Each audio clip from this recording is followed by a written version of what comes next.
What's up, everybody? Welcome back to the next episode here on the Sports Talk with Hawk podcast. I am Hawk, and welcome in. This should be Friday for you guys, so hopefully the work week went well, and you're looking forward to a fantastic weekend. Today, we have the final snapshot for this week, the Arizona Cardinals. A team that everybody kind of just loves to be able to like. I don't know about how loyal of a fan base there is. I know the stadium is always packed, and I know the team and the fans really wish that success would start coming a little bit more consistently. So let's take a look at where they were in 2024 before we jump to where they need to get to in 2025. So the head coach is Jonathan Gannon. They finished third in the NFC West, which gives them the number 16 pick in the 2025 NFL Draft. It doesn't really look great as far as a developmental standpoint. They've got 26 free agents. This is going to get a little bit interesting.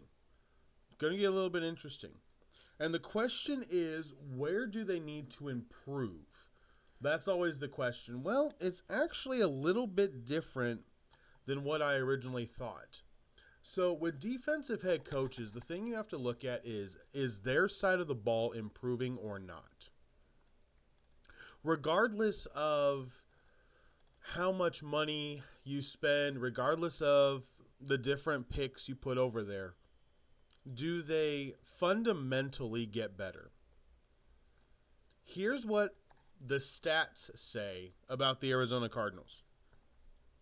They are 11th in total offense at 358 yards a game, 18th in passing offense at 214 yards a game, 7th in rushing with 144 yards a game, and they average 23 points per game on offense.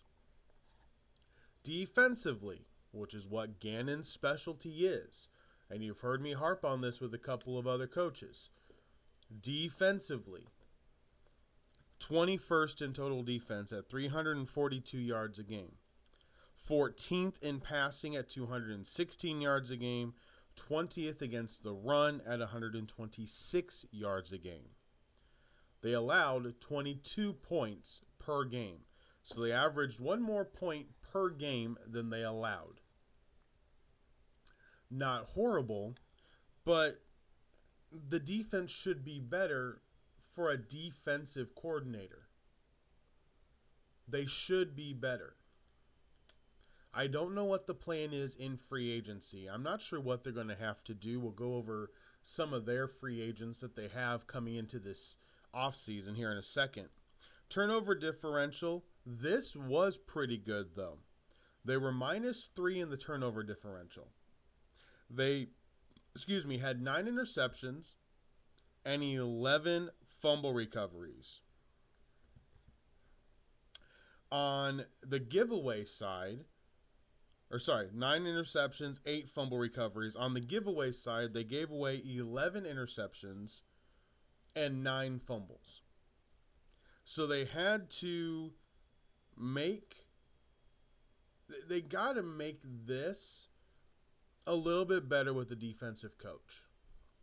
It's not bad. 9-8 isn't bad. But you need to do a little bit better. I would say the number would be, for a defensive coach, you need to average getting a turnover a game. Easily. If not, 1.5. Because you're going to have games where you get 2. You may have a game where you get 3.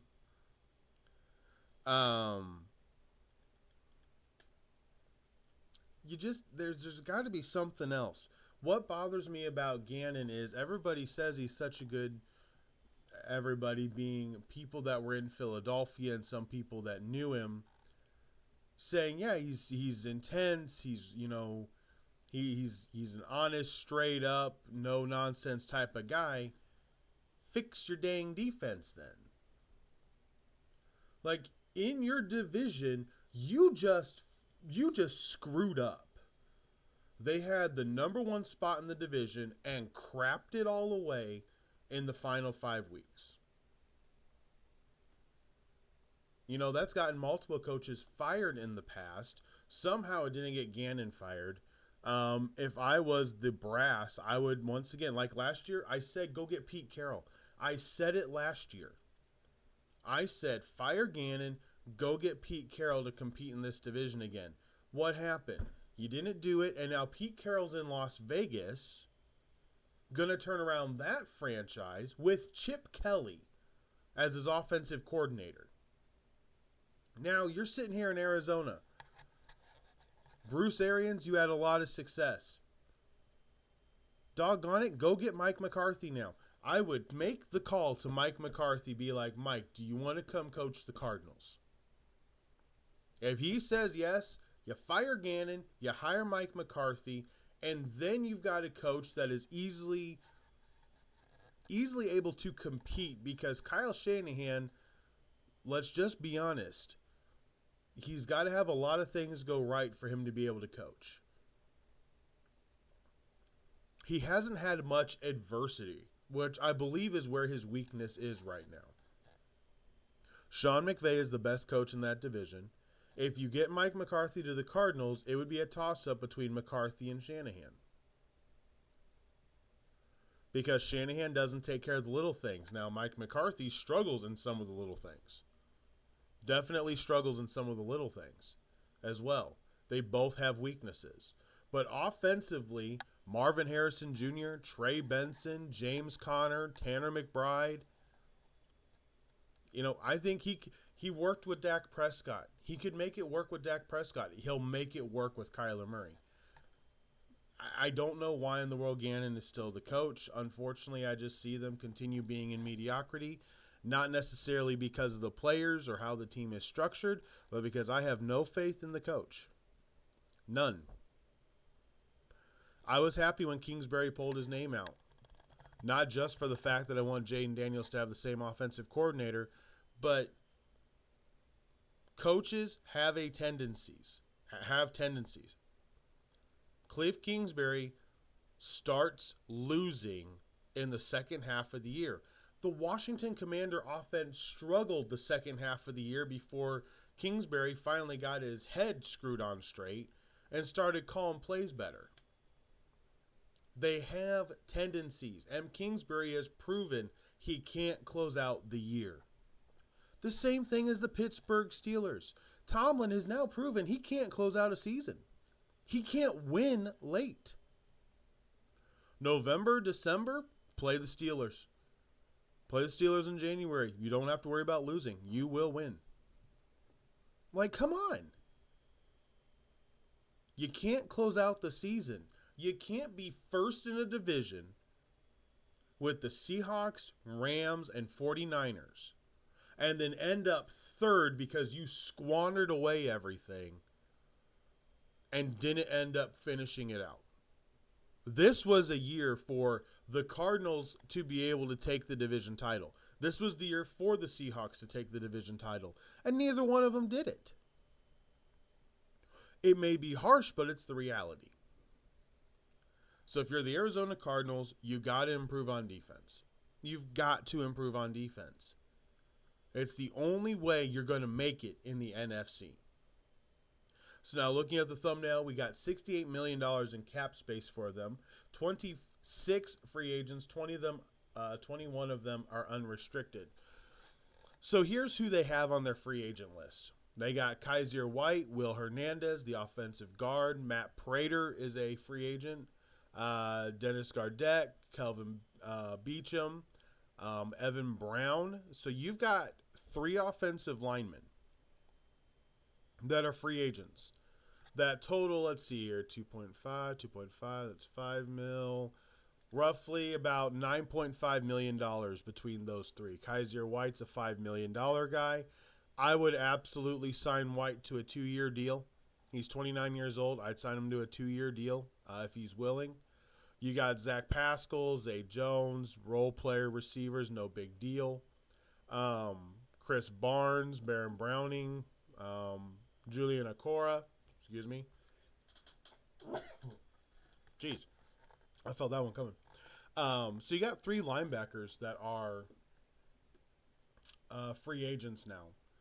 So this team will need to make a better setup for their team. They got $68 million in cap space. They'll need to redo the offensive line again. And they only have 5 draft picks in this draft to do it. So when it comes down to it, what's my out-of-the-box idea for the Arizona Cardinals? If you, the brass, do not actually believe in Kyler Murray, if you don't believe in Kyler Murray, trade him. I've been saying this for a while.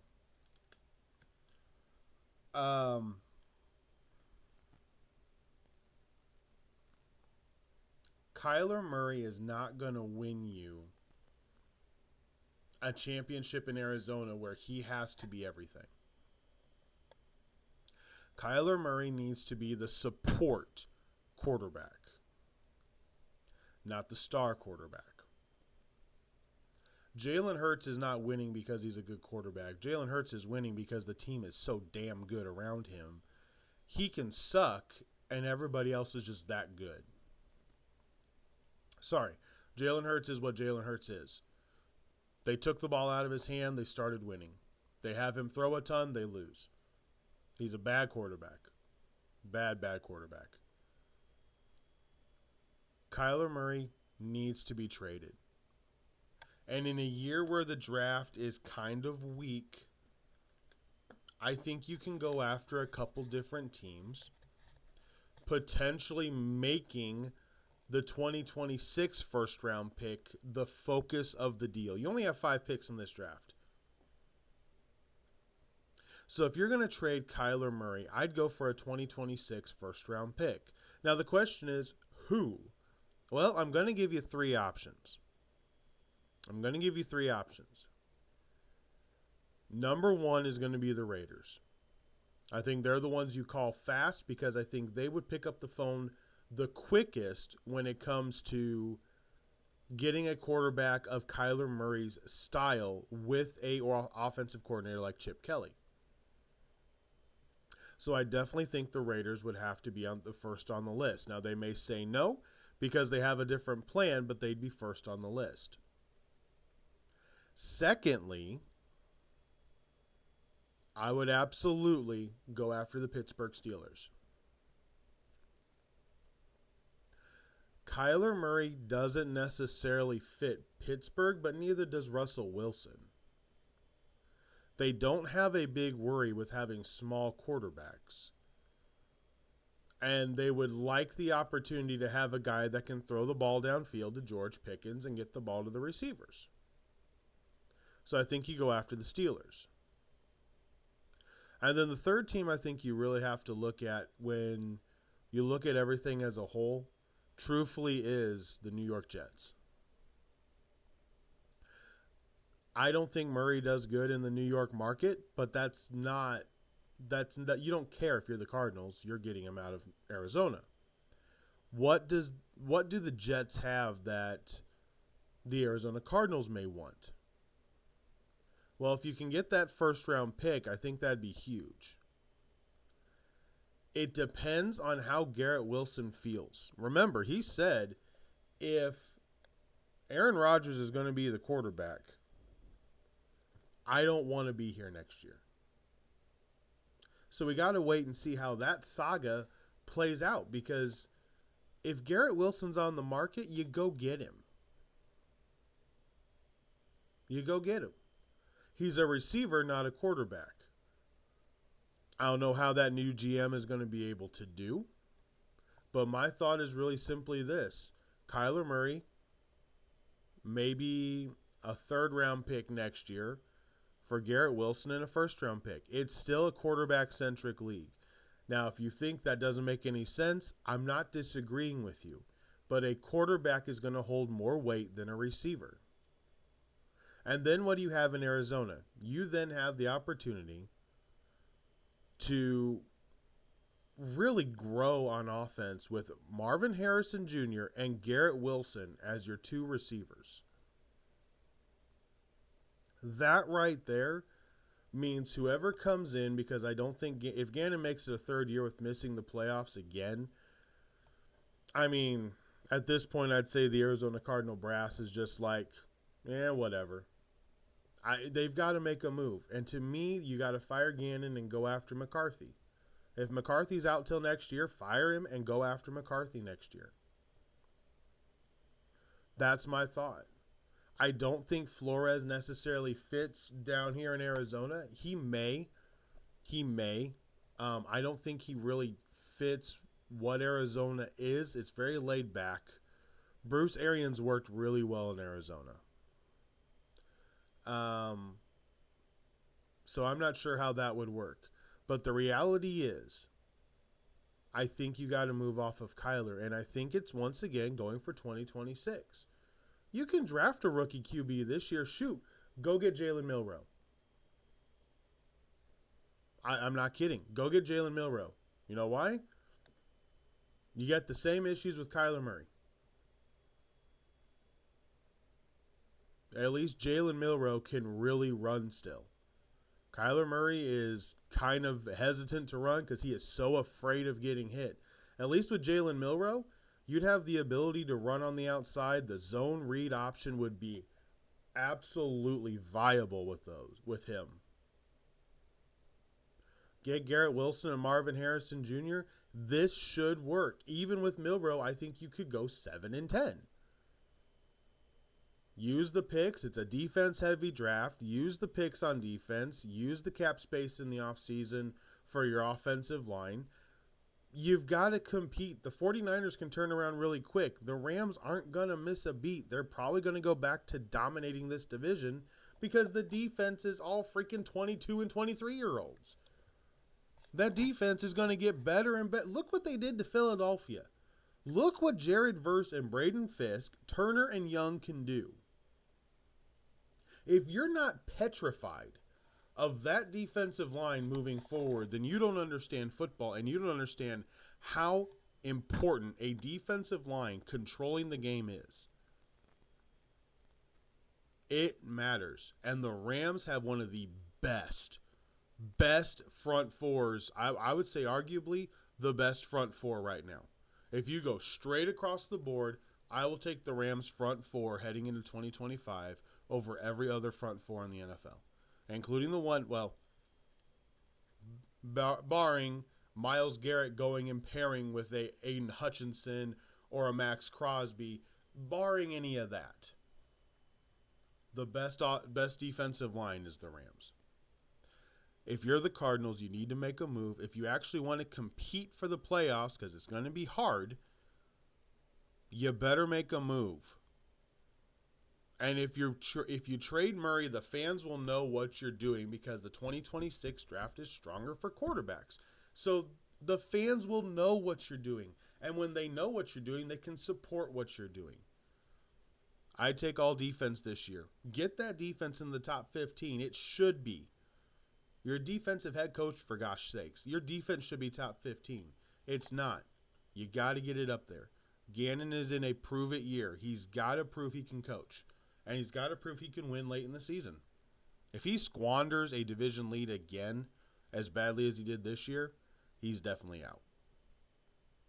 And he should be. He should be. All right. It is Friday for you guys, which means the weekend is upon us. Full week of snapshots down. Hope you guys are enjoying the series. Make sure to subscribe, like the podcast. Make sure to go back and listen to the rest of them. They're all the exact same. The information you need and want as a fan, straight up, and looking to what the 2025 season will hold. We are a little over a month away. March 10th is when the tampering period starts for the league year. So a little over a month away from free agency opening up, and we're going to have a lot of things play themselves out. All right, guys, that is going to be it for me until Monday. See you guys on Monday with another snapshot. We'll see where we go next week, but have a fantastic weekend. Thank you so much for hanging out. And until next week for Sports Talk with Hawk, I am Hawk, and I'm out. Have an absolutely great weekend.